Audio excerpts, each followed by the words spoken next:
Welcome to my channel, Satwat Academy for Special Needs Children. सतवत की academy special बच्चों के लिए। अस्सलाम वालेकुम, मेरा नाम सतवत है और मैं पिछले कई साल से स्पेशल एजुकेशन बच्चों को पढ़ा रही हूँ अमेरिका में। मैं कौन हूँ और क्यों ये वीडियोस बना रही हूँ, अगर आप देखना चाहते हैं तो introduction to my channel video ज़रूर देख लें।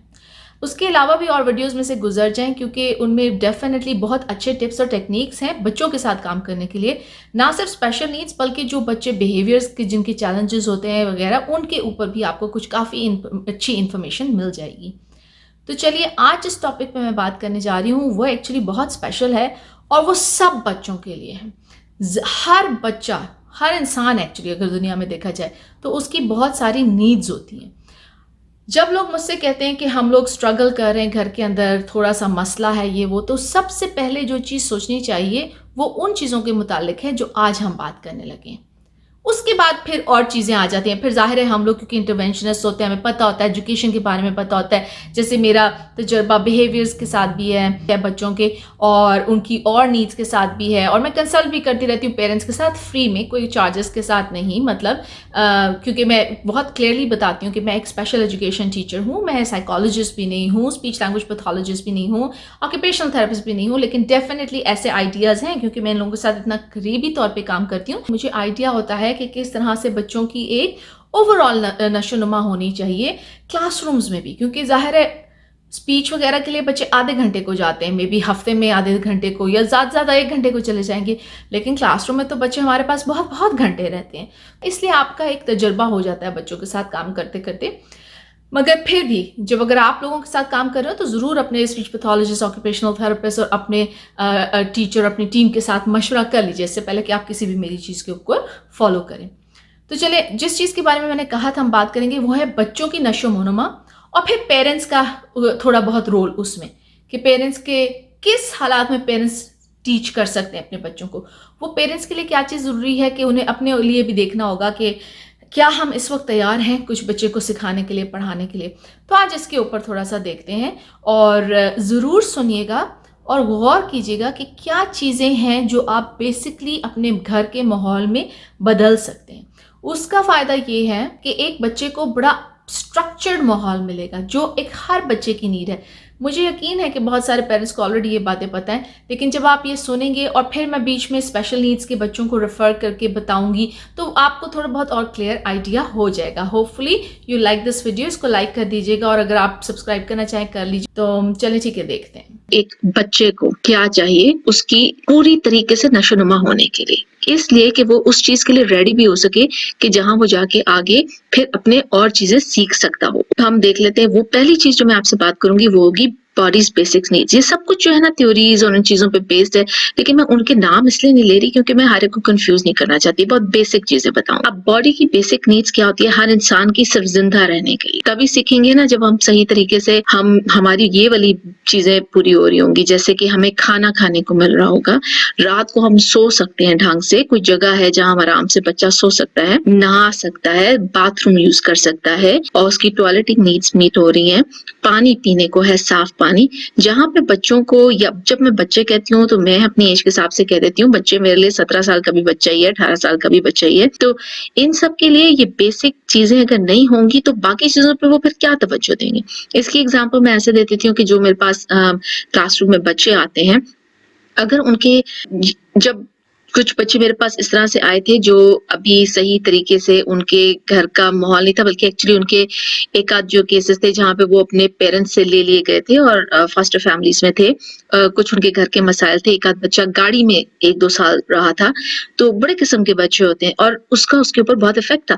तो उस बच्चे के ऊपर बहुत ज्यादा इन चीजों का इफेक्ट था। वो सिर्फ जमीन पे सिर्फ रगड़ता हुआ चलता था और सिर्फ अजीब अजीब सी आवाजें निकालता था, और फिर जब माहौल बेहतर होता है तो बच्चे बेहतरी की तरफ चल पड़ते हैं। तो ये हर बच्चे की बेसिक नीड है जिसकी मैं बात कर रही हूँ। अब एज वाइज ले लेते हैं। 0 to 3 years old जो बच्चे हम बात किए थे